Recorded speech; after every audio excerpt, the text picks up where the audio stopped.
Our West Norfolk producer, Jill Bennett, has been out and about in the Fakenham area and feeling a little bit nippy. Have you got a cold nose, Jill? I have.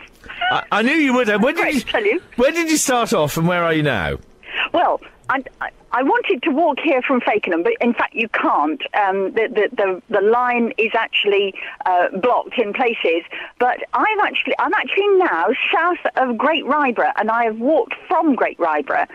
And we're looking north, I can see Crisp's Maltings, and there's an interesting story about that on the railway, because the railway used to go through there. One of the reasons the Maltings was very successful, because it was on the railway line, and the railway line also linked it all the way up to Wells via Fakenham, Walsingham, and up to Wells, so you could get grain here from, or take malt out, or you could bring it back from the coast, because of course Wells was a busy little port. And then if I look south into the Sound, now I've just crossed it on. I've lost my way on. I can see the railway line, but I'm not actually on it. And the line went south from here to County School Station, and that's where the Mid-Norfolk Railway, as it now is, starts. And they're hoping to extend this line and to come back on this track bed, and you can actually see it pretty clearly. It's been a lovely walk. In places, it's very marshy at the moment. There was all mist hanging in along the path there. A lot of people use it for a walk or to walk their dogs.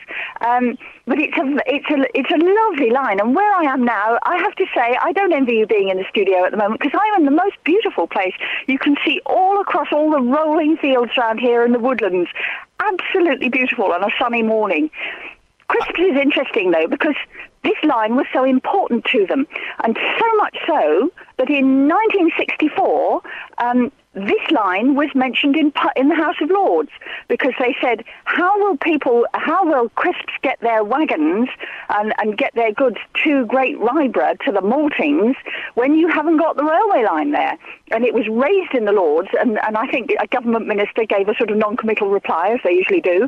I am indebted, actually, to Steve and the other people in Crisp's IT department who looked it all up for me.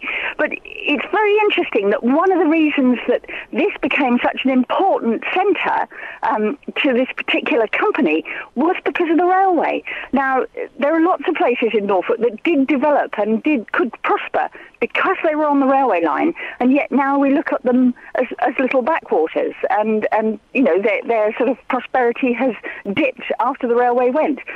I wonder how things would change were the railways to return, whether we could get anywhere near the situation we had before it all closed down, Jill. Well, in a lot of them, you can't get through. But I must admit, if you manage to reopen this stretch of line, it is just beautiful. It really is. It would rival the Poppy line for views, because it's just gorgeous mid-Norfolk scenery. Absolutely lovely, coming up into the Wensum Valley. And earlier on, when I was further north on the Fakenham end, it's coming all through the Wensum Valley. Beautiful place. It must have been so lovely to catch that train. And as I was walking along here and it was so misty, you think, what would it have been like to see a steam engine come out of the mist? I know, that's it. Morning like this. And come chugging up north towards Fakenham. There is just something so romantic about the age of steam that everybody just wants to cling on to. Jill, for now, thanks very much. You can go and have yourself a nice cup of tea now. But